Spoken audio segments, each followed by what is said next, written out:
Hello students. Yes, class 8 mathematics मैं Sandeep sir. आज हम जो आपके मिड टर्म एग्ज़ाम्स स्टार्ट हैं उसका रिवीजन वीडियो मैं आपको बना देता हूँ। आइए देखिए कि आपके जो एग्ज़ाम हैं इसमें चैप्टर 3, 6, 7 और 9 लिए गए हैं। इस चैप्टर में 3 जो है आपका, ये आपका अंडरस्टैंडिंग क्वाड्रिलेटरल्स से रिलेटेड है।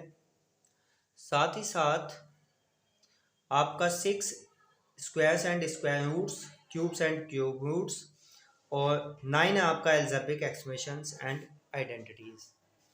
क्लास में आपको इन सबका अच्छे से रिवाइज मैं करवा चुका हूँ। आज फिर आपको थोड़ा समझा देता हूँ कि आप किस तरीके से अपनी तैयारी कीजिएगा। जो पेपर का पैटर्न है आपका, यानी जो आपका पेपर मिलेगा आपको, वो जो डिवाइड है वो आपके 4 सेक्शनों में डिवाइड है। ए, बी, सी और डी, इन 4 सेक्शनों में डिवाइड है। जो पहला सेक्शन है वो 1 मार्क्स का होगा और इसमें टोटल सब एमसीक्यू मिलेंगे। एमसीक्यू कैसे? आपके फिलअप, ट्रू फॉल्स, जो ये इस तरह से हैं, या फॉर्मूले, या कोई सीधा क्वेश्चंस जो सिंपल सा कैलकुलेट हो सकता है, वो आपके एमसीक्यू में रखे गए हैं। सिंपल सा क्वेश्चंस का मतलब है कि आपसे कह दिया जाए कि भाई फाइंड द स्क्वायर ऑफ 5, कि 5 का स्क्वायर बताइए, तो आप क्या बता देंगे? 5 का स्क्वायर सर 25। सिंपल है। तो ये एमसीक्यू में इस टाइप के भी क्वेश्चन आपके लिए गए हैं, या आपको स्क्वायर रूट निकालना हो या क्यूब रूट निकालना हो, और जितने भी आपके आइडेंटिटी फॉर्मूले हैं वो सब आपके एमसीक्यू में लिए गए हैं। जो सेक्शन बी होगा वो 2 मार्क्स का, और सेक्शन सी 3 एंड ये 4 मार्क्स का। जो टोटल पेपर है वो आपका 40 मार्क्स का होगा। टोटल पेपर आपका 40 मार्क्स का होगा। आइए स्टार्ट करते हैं। चैप्टर 3 से लें तो इसमें हम डायग्राम से रिलेटेड क्वेश्चन में जाते हैं, और सिंपल सा एक क्वेश्चन सबसे पहले, अगर मैं आपको बुक दिखाऊं, रीडिंग सब कुछ करनी है आपको, तो पहले ही मुझे मिल जाता है कि सर ओपन कर्व और क्लोज कर्व क्या है। देखिए, ओपन कर्व और क्लोज कर्व से रिलेटेड, और ये जो जितने भी क्वेश्चन हैं ये सब आपके 1 2 या ऐसे ही लाइनों के हैं, तो आप इन सब के अच्छे से प्रैक्टिस कीजिएगा। ओपन कर्व, क्लोज कर्व, ये सब आपको मालूम है अच्छे से, इनकी अच्छे से प्रैक्टिस कीजिए। कुछ अलग से डायग्राम में आ जाते हैं, जैसे कि मान लीजिए कुछ हमने एक क्वेश्चन दे दिया आपको, तो कुछ इस तरह से भी मिल जाएगा कि भाई एक ट्राइंगल है ए बी सी, ये एंगल आपका 60 हो गया, ये एंगल आपका 40 हो गया, ये एंगल हमने y कह दिया, तो कह देंगे find the value of y। इस y की वैल्यू फाइंड करनी है, तो आपको क्या करना है? एंगल सम एंगल प्रॉपर्टी लगाएंगे। तो एंगल सम एंगल प्रॉपर्टी होती है एंगल ए, तीनों एंगलों के जो इंटीरियर हैं उन सबका सम कितना होगा? 180 डिग्री। ए है 40, ये है 60 और ये है y। 60 और ये हो गया 40, 100 प्लस y इक्वल टू 180, और y इक्वल टू 180 माइनस 100, तो कितना आ गया आपका? 80 डिग्री। ओके बच्चों, ठीक है। तो कुछ इस तरह से भी हैं। कुछ आपका क्वेश्चन सपोज इस तरह से भी आ जाएंगे कि फाइंड द कॉम्प्लीमेंट्री एंगल और या सप्लीमेंट्री एंगल। ठीक है, ये जनरल क्वेश्चंस में काउंट हो जाता है। मान लीजिए क्वेश्चन आपका इस तरह से आ गया कि मान लो ये है ट्राइंगल और इसकी तीनों साइडें हम बाहर निकाल देते हैं।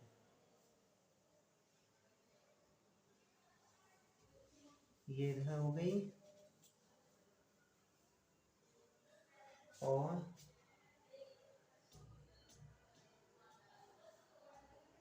ये इस तरह से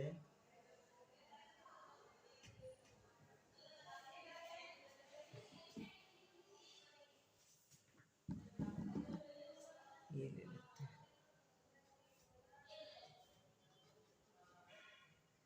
सपोज ये है कि ए बी सी, इस सी वाली साइड को इस साइड इंक्लूड बढ़ाया और इसको इस साइड में आगे तक ले गए और इसको इस साइड तक, तो ये जो एक्सटीरियर एंगल बन गए ये आपको गिवन है। सपोज मान लीजिए ये आपको हो गया x, ये 100, ये 150, ओके। और आपसे कहा जाए कि find the value of x, जब इस तरह से एक्सटीरियर एंगल दिए हों किसी भी उसके फिगर के या ट्रायंगल के, तब आपको इसमें x की वैल्यू जो फाइंड करनी है वो आप सबको ऐड कर दीजिए और इन सब का टोटल 360 ले लीजिए, ओके। चाहे वो क्वाड्रिलेटरल में आ जाए इस तरह से, तो इन सबको ऐड करेंगे तो x प्लस, और इसे क्या करेंगे आप माइनस कर देंगे, अदर साइड जाएगा तो क्या हो जाएगा ये माइनस, ओके। इस तरह से मिलेंगे तो माइनस करके कितना आंसर आया, ओके। तो x की वैल्यू 110 आ गई आपके पास, ठीक है बच्चों। इसी तरह से अगर इसमें और देखें तो हमारी जो एक्सरसाइज बनती है पैरेललोग्राम और क्वाड्रिलेटरल से रिलेटेड, वहां पे भी बन जाते हैं। मान लीजिए सपोज एक डायग्राम आपको इस तरह से मिल गया, ठीक है, और इसमें हमने कहा कि ये डायगोनल है ए बी सी और डी, और इस पैरेललोग्राम, ये क्या है एबीसीडी पैरेललोग्राम है, और इस पैरेललोग्राम को दो डायगोनल इंटरसेक्ट करते हैं, तो वे जो इंटरसेक्ट पॉइंट है ओ, यहां से यहां और यहां से यहां क्या होंगे आपके इक्वल होंगे, यानी जो ए ओ है वो इज इक्वल टू आप ओ सी लिखेंगे। और सपोज ये 16 दे दिया आपको और ये दे दिया आपको x प्लस वाई, ये आपको दे दिया आपको y प्लस 7 और ये दे दिया आपको 20। आपसे कहा है कि find the value of x and y, ठीक है। तो इस पैरेललोग्राम में आप जानते हैं जब डायगोनल बाइसेक्ट करते हैं तो वो इक्वल होते हैं, ठीक है। तो हमने जैसे ए ओ इक्वल टू ओ सी बताया, तो ऐसे ही O B O D equal हो गया। तो मेरे पास अगर मैं इसको लूं तो x plus Y is equal to 16 एक इक्वेशन बन गई, और सेकंड इक्वेशन क्या बनी मेरे पास में, वो है y plus 7 is equal to 20, इससे इसके इक्वल रखी। तो यहां से तो मैं y की वैल्यू फाइंड कर सकता हूं। देखिए मैंने क्या किया, y की वैल्यू फाइंड करी, 20 माइनस 7 इधर आ गया और कितना बचा 20 माइनस 7 13। आपके पास y की वैल्यू आ गई, आपको x और y की वैल्यू फाइंड करनी थी, y की तो आपने फाइंड कर ली। अब y की वैल्यू अगर आप इक्वेशन फर्स्ट में रख देते हैं तो आप किसकी वैल्यू x की फाइंड कर सकते हैं। यहां ध्यान दें, यहां पे आपके पास क्या है x plus Y is equal to 16 है, y की वैल्यू आपने 13 निकाली, तो x plus 13 is equal to क्या हो गया, ये इधर जाके माइनस, तो x की वैल्यू कितनी आई, ओके बच्चों। तो इस तरह से आप x और y की वैल्यू फाइंड कर सकते हैं इसमें, ठीक है। तो इस तरह से आप अपने पैरेललोग्राम और क्वाड्रिलेटरल से रिलेटेड एक्सरसाइज की अच्छे से तैयारी कीजिएगा, ठीक है।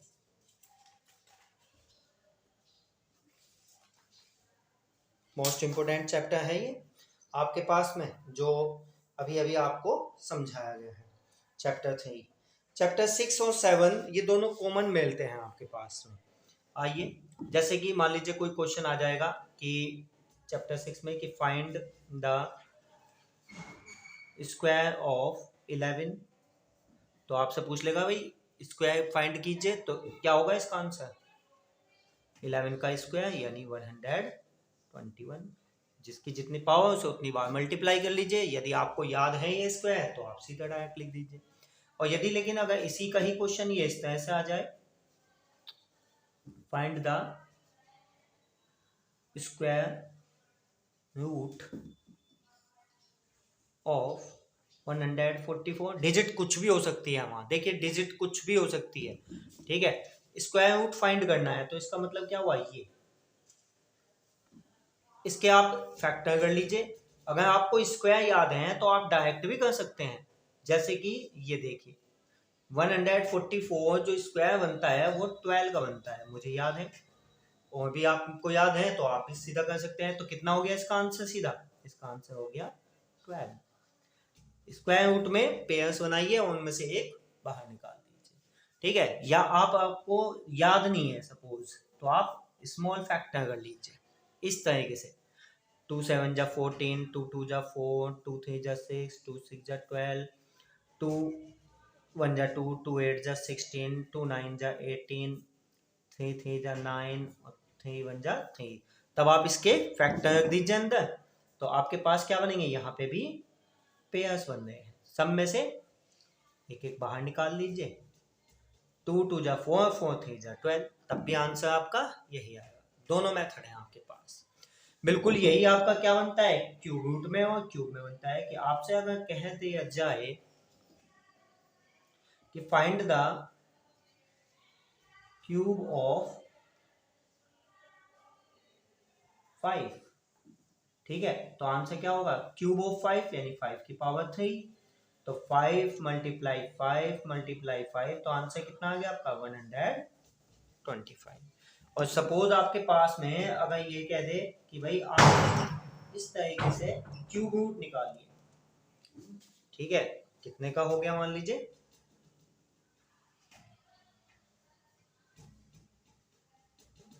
कि भाई ये क्यूब रूट फाइंड कीजिए, ऐसे फाइंड द क्यूब रूट या क्यूब रूट इस तरह से फाइंड कीजिए, वर्ड में भी लिख सकता है और ऐसे भी लिख सकता है। तो आपको क्या करना है, इसके फैक्टर कर दीजिए 7 to 9 के, या तो आपको क्यूब याद हो या आप फैक्टर कर दीजिए। तो कितने फैक्टर बटे, मुझे ध्यान है ये 9 या 3 से हो जाएगा, तो मैं 3 से कहूँ, 3 2 जा 6, 3 4 जा 12, 3 3 जा 9, 3 8 जा 24, 3 1 जा 3, और 3 2 जा 6, और 27 का तो याद ही आपको 3 3 3, तो ये आपके पास जो इसके फैक्टर आए वो आते हैं 3 मल्टीप्लाई 3 मल्टीप्लाई 3, और 27 के कितने हैं, 3 9 जा 3 3 जा और 3 जा। तो जो क्यूब रूट होता है उसमें 3 3 के पेयर्स बनते हैं, और जो स्क्वायर रूट होता है उसमें 2 2 के बनते हैं। तो यहाँ से क्या अपना आंसर आ गया 3 मल्टीप्लाई 3 यानी 9, ये आपका क्या हो गया, क्यूब रूट का आंसर हो गया। ऐसे ही डिवीजन मेथड से हैं, उनका भी आप अच्छे से, जैसे मैंने क्लास में आपको समझाया था डिवीजन मेथड, उसको भी आपको इसी तरह से रिवाइज करना है। ओके बच्चों, आपके पास अब आता है चैप्टर्स 9 यानी algebraic expressions. Okay, algebraic expressions आप ध्यान दें, मोस्ट इंपोर्टेंट चैप्टर में काउंट होता है आपका, उसकी जितनी भी आइडेंटिटी हैं वो सब आप अच्छे से लर्न कीजिए, और ज़्यादा से ज़्यादा आप अपना प्रैक्टिस कीजिएगा। मान लीजिए आपके पास कुछ क्वेश्चन आ गया कि भाई आप इस तरह से सॉल्व कीजिए, x square minus 9 solve it, तो आप क्या कहेंगे, आपको आइडेंटिटी याद है, तो एक्स स्क्वायर माइनस 9 को क्या लिखूंगा मैं, 3 का स्क्वायर, और ये क्या हो गया, एक बार जोड़ना एक बार घटाना, तो यानी x प्लस 3 और x माइनस 3, ये हो गया आपका आंसर। ठीक है, आइडेंटिटी बेस ही आपको क्वेश्चन मिलेंगे और उससे अलग कुछ भी नहीं होगा। ठीक है जी, आपको ज्यादा से ज्यादा आपको अपनी तैयारी करनी है। ठीक है, मान लो एक क्वेश्चन अगर ये आ जाए, जनरल क्वेश्चन भी रख दिए गए हमने, जैसे कि मान लो a की पावर 2 है और 2a की पावर 22 है, सॉल्व करना हो तो इसका सॉल्यूशन देखें, 2 बेस इक्वल है तो पावर क्या हो जाती है बच्चों, ऐड हो जाती है, तो ये पावर ऐड हो गई, तो आंसर क्या होगा 2a की पावर 24। इसे मैं चाहे जितना बड़ा कर दूं और चाहे जितना छोटा कर दूं। ठीक है, इसी अलजेब्रा में शो दैट वाले क्वेश्चन भी हैं, समझे जी आप, उनको भी आपको तैयार करना है। सपोज मान लीजिए एक क्वेश्चन आ गया 3 ये आ गया 3x माइनस 7 का होल स्क्वायर। शो दैट करना है आपको, प्रूव करना। तो आप क्या करें, सबसे पहले आपने लेफ्ट हैंड साइड ली, यानी ये इसको सॉल्व कर लीजिए। अगर इसे सॉल्व करते हुए राइट हैंड साइड आ जाए तो बहुत ही अच्छा, और यदि लेफ्ट हैंड साइड और राइट हैंड साइड दोनों को आप सॉल्व कर रहे हैं, दोनों के सेम आंसर आ जाए, तब भी आपका क्या होता है, प्रूफ हो जाता है। आइए इसे मैं सॉल्व करता हूं। तो मेरे पास 3x प्लस 7 है, और आपने अभी अभी फॉर्मूला याद किया है आइडेंटिटी में, a प्लस बी का होल स्क्वायर क्या होता है, A square plus B square plus 2ab। बिल्कुल यही आपको क्या करना है, इसमें अप्लाई करना है, यानी 3x का होल स्क्वायर प्लस 7 का whole square plus 2 multiply 3x multiply और minus 84 same to same. Solve कीजिए। 3 का स्क्वायर 9x स्क्वायर, 7 7 जा 49 मल्टीप्लाई 2 3 जा 6 7 जा 42x माइनस के 84x। तो आप ध्यान दें 9x स्क्वायर 49 और ये प्लस ये माइनस, तो माइनस के कितने बचेंगे आपके पास, 84 में से जब आप 42 माइनस करते हैं तो कितने बचे, माइनस के 42 बचते हैं। ओके बच्चों, और अब आप राइट हैंड साइड को सॉल्व कर लीजिए, ठीक है। अगर यही दोनों में आंसर मिल जाए तब भी, या फिर मैं देखता हूं कि ये क्या बनता है मेरा। ध्यान दें आप, जब ये आइडेंटिटी खोली थी तो ये फॉर्मूला आया सॉरी, यहां प्लस था तो आपका ये आया, तो बिल्कुल सेम टू सेम यहां ये है, देख लीजिए ये प्लस में है ये माइनस में, तो माइनस वाले में क्या आता है फॉर्मूले में, अभी अभी आपको बताया था, माइनस वाले में अगर यहाँ माइनस होगा तो केवल यहाँ माइनस आ जाएगा, वही तो यहाँ पे हुआ है, ठीक है। यहाँ प्लस यहाँ लास्ट में माइनस, तो मैं इस पूरी आइडेंटिटी को क्या लिख सकता हूँ, 3x माइनस 7 का होल स्क्वायर, और यही क्या मिलेगी मेरी, RHS। तो LHS is equal to RHS। तो इस तरह से आपको इस एल्जेब्रिक आइडेंटिटी का, ठीक है, अच्छे से प्रिपेयर करनी है। और ध्यान है जहां आइडेंटिटी लिखी हुई है वहां आइडेंटिटी ही यूज करनी है, और जहां नहीं लिखी हुई है वहां आपकी चॉइस है। मान लीजिए जैसे कि क्वेश्चन आ गया सिंप्लीफाई, हमने क्या किया, सिंप्लीफाई 50 का स्क्वायर माइनस ये 40 का स्क्वायर, ये आ गया। सिंप्लीफाई है तो आपकी चॉइस है, आप इसे आइडेंटिटी लगा के कर लें, या 50 मल्टीप्लाई 50 40 मल्टीप्लाई 40 करके तब माइनस कर दें। लेकिन अगर यहां लिख दिया बाय यूजिंग आइडेंटिटीज, तब आप आइडेंटिटी लगाएंगे, तो लगाइए इसमें। ए स्क्वायर माइनस बी स्क्वायर का है आइडेंटिटी, आइडेंटिटी क्या है इसकी, ए स्क्वायर माइनस बी स्क्वायर, यानी एक बार प्लस और एक बार माइनस वाली आइडेंटिटी है। तो 50 प्लस 40 एक बार जोड़ दिया और एक बार घटा दिया, तो 50 और 40 90 मल्टीप्लाई, इसमें से इसे माइनस कर और इससे इसकी मल्टीप्लाई। ओके, ये आपका आंसर। इस तरह से आपको अपने एग्जाम की अच्छे से तैयारी करनी है, सभी चीज आपको अच्छे से तैयार करना है।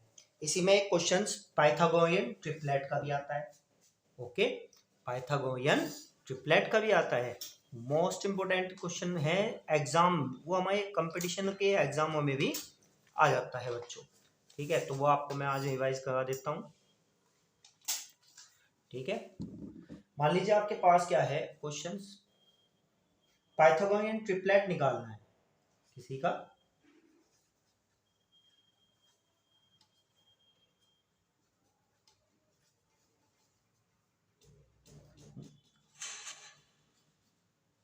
whose वन मेंबर कितना है, इज सपोज मान लीजिए आप ले लीजिए 12, ठीक है, आपका एक मेंबर 12 है, तो आप इसका जब निकालेंगे पाइथागोरन ट्रिपलेट क्या होता है फॉर्मूला, यानी आपके इस फॉर्म में होता है 2m m square minus 1 m square plus 1। तो आप इस एक मेंबर को, ध्यान है इसमें m की वैल्यू इज ग्रेटर देन 1 है, और साथ साथ m की वैल्यू आपकी क्या आनी चाहिए, एक होल नंबर आ जाना चाहिए। ठीक है, तो देखें मैंने ये 12 लिया तो m की वैल्यू कितनी आई आपके पास, 2 से इसे डिवाइड दिया 6, तो m इज इक्वल टू 12, तो m is equal to 6।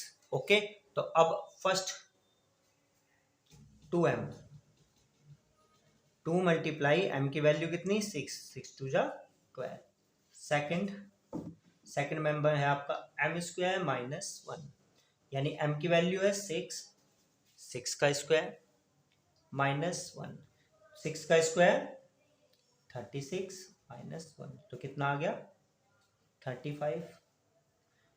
Third m square plus 1, 6 का स्क्वायर प्लस 1, 36 प्लस 1, तो आपके पास कितना आ गया 12, 35 और 37। ये आपके पाइथागोरियन ट्रिपलेट आ गए। ओके बच्चों, इस तरह से आपको टोटल रिवाइज करना है जो आपको जितना भी आपको बताया गया है, और उससे ज़्यादा आप अपना खूब अच्छे से प्रैक्टिस कीजिए। ठीक है, ज़्यादा हार्ड नहीं होगा पर लेकिन इजी भी नहीं होगा। ठीक है, लेकिन जिन बच्चों ने ध्यान से किया होगा वो सब इजीली कर सकते हैं। Okay, thank you.